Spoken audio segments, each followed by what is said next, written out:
Hey guys, welcome to another episode of the Vinyl Den, your channel for record collecting by record collectors. I'm Nick. Today, I'm doing the Vinyl Tag 2025.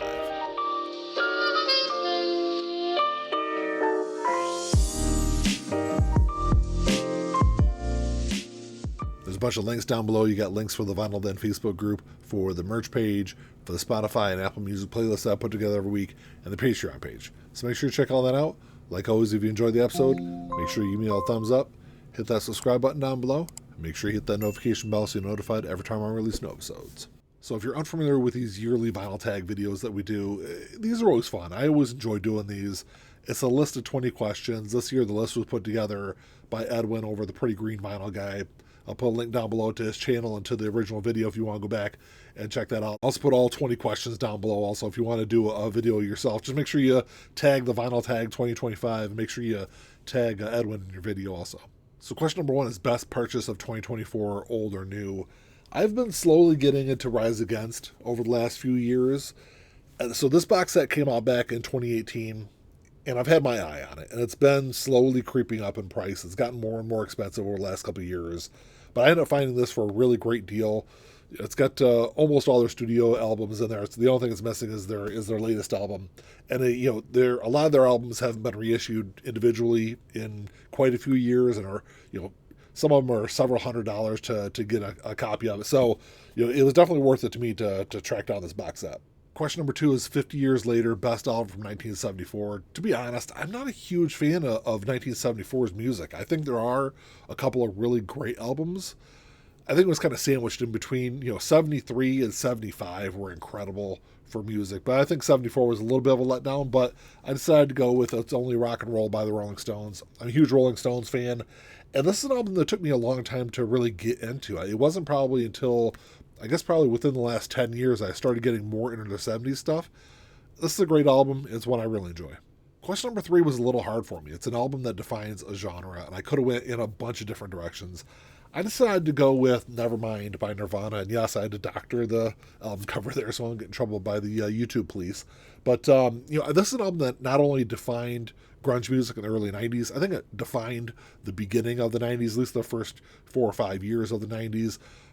This isn't my favorite grunge album. I think Alice in Chains' Facelift is probably a better album overall than Nevermind. But as far as like genres go, I think if you ask 100 people to name one grunge album, most of them are gonna name this album.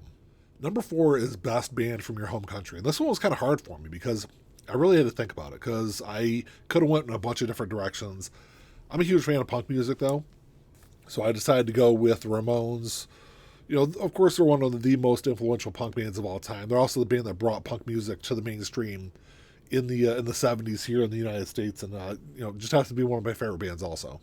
Number five is an artist you miss dearly, and I decided to go with Kurt Cobain just because I think it would have been really interesting to see where his career went had he lived. Because you see artists like, from that same genre, you take Eddie Vedder, his music has changed drastically over the last 30 years. Chris Cornell is the same way. Prior to his death, his music had really changed over the years also, of course, leaving Soundgarden and doing Audio Slave and also doing his solo stuff. And I think Kurt Cobain eventually he would have left Nirvana and started his own solo career also. And like I said, I just think it would have been really fascinating to see where he went musically. Number six is best live album in your collection. I don't consider this the best live album. It's just my favorite live album. And the cover of this is actually wrong. So this is Green Day. This says live in Chicago, November 10th, 1994. That's not right. This is from November 18th, 1994.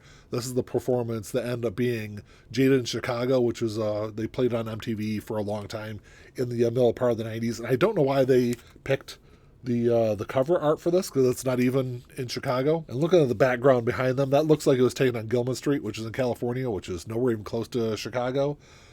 This is not the best sounding live album because there's edits on this. There's like fade outs in between tracks because it was taken from TV. I'd love to see them do an official release of this. I think it should have been included in the Green Day Dookie box set. But it's one that it's not the best live album. It just has to be my favorite.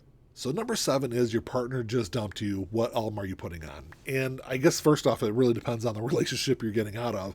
I decided to pull two albums for this one. They're like on polar opposite ends of the music spectrum. But the first one is August and Everything After by Counting Crows. This is musically a very diverse album. There's some upbeat stuff on here. There's definitely some more slower, down-tempo, more depressing songs also. So I think it's a good mixture for that situation. And then the second one, this is a little bit more on the more comical end of it, but I decided to go with Chronic by Dr. Dre, because bitches ain't shit. Number 8 is Best Sounding Drums on an Album. This was an easy pick for me. For as far as like drumming goes, it's always going to be Led Zeppelin 4. I think When the Levee Breaks is one of the greatest songs ever written. John Bonham is one of the greatest drummers of all time. I think he really shines on this album. So number 9 is Favorite Artist who is a member of 2 or more bands. And my first thought, I could have went in a bunch of different directions. Initially, I was thinking Chris Cornell, of course, from Soundgarden and from Audioslave.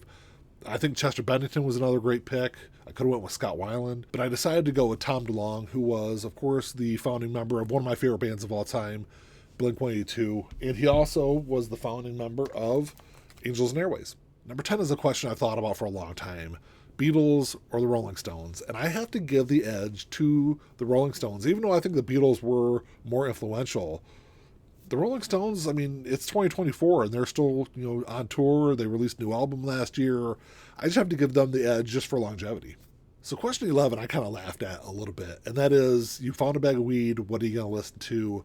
I don't want to kick back and relax. I'm probably going to toss on some jazz. I kind of went with probably any Coltrane album. I decided to go with Blue Train, one of my favorite jazz albums of all time. Question 12 is one I kind of actually struggled with a little bit, and that is an album from the 80s you still listen to, because I've kind of distanced myself from a lot of 80s music. I grew up in the 80s, so I love a lot of those bands, but I just don't find myself listening to a lot of it anymore.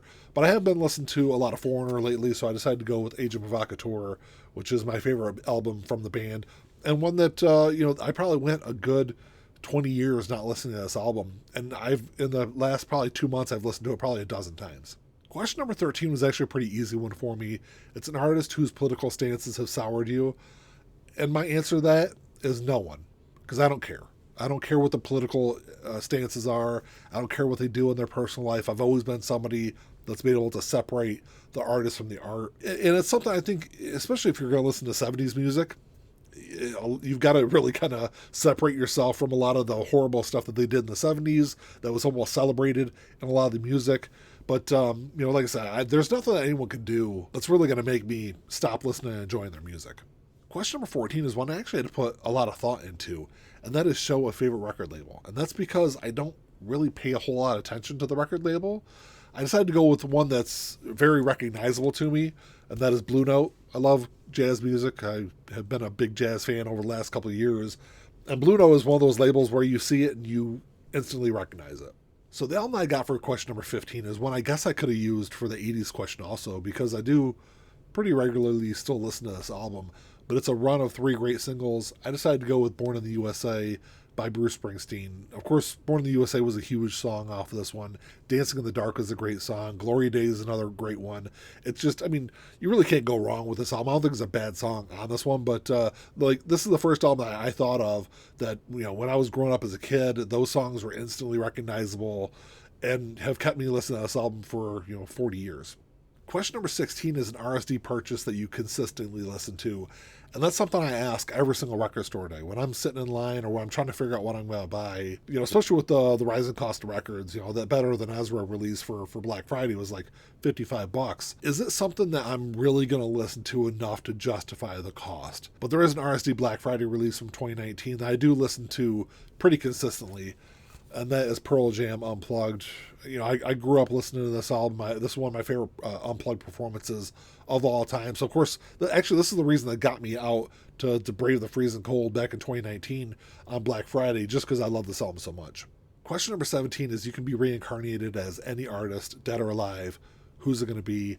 For me, it's pretty simple. It's going to be Jim Morrison. Jim Morrison wasn't on this earth for very long, but he lived a fascinating life. Got to do all sorts of really cool stuff. I think that'd be the easy pick for me. Question number 18 was another hard one for me. I had to put a lot of thought into this one, but it's best 3 lines from a song. I decided to go with the very end of the song Wish You Were Here by Pink Floyd. It's pretty hard to beat. We're just 2 lost souls swimming in a fishbowl year after year, running over the same old ground. What have we found? Same old fears. Wish You Were Here. Question number 19 is an album you never tire of. This is another pretty easy one for me. Sticking with Pink Floyd, I'm going to say Dark Side of the Moon. It's an album I listen to, at least every couple of weeks for probably the last decade or more. And it's also an album that I own way too many copies of. My wife likes to give me a lot of grief for owning. I think I got at least 12 or 13 different copies of this great album. But yeah, it's one I can listen to all the time and never get sick of. And then the last question on the list is share your favorite vinyl community channel. I'm going to give some love to my guy, Chris Mann. Go check out his channel, The Vinyl Man. I'll put links down below in the comment section for that also. Well, that's all I got for you today, guys. Thanks for checking the show out. Make sure you drop me a comment down below. Go ahead and pick one of the 20 questions and let me know what your answer is, because I always love reading those things. I love watching these videos every year also. They're actually a lot of fun to do and put together. But let me know what you guys think. Like always, if you enjoyed the episode, make sure you give me the thumbs up. Hit that subscribe button down below. That's all I got. Until next time, keep all spinning. Peace.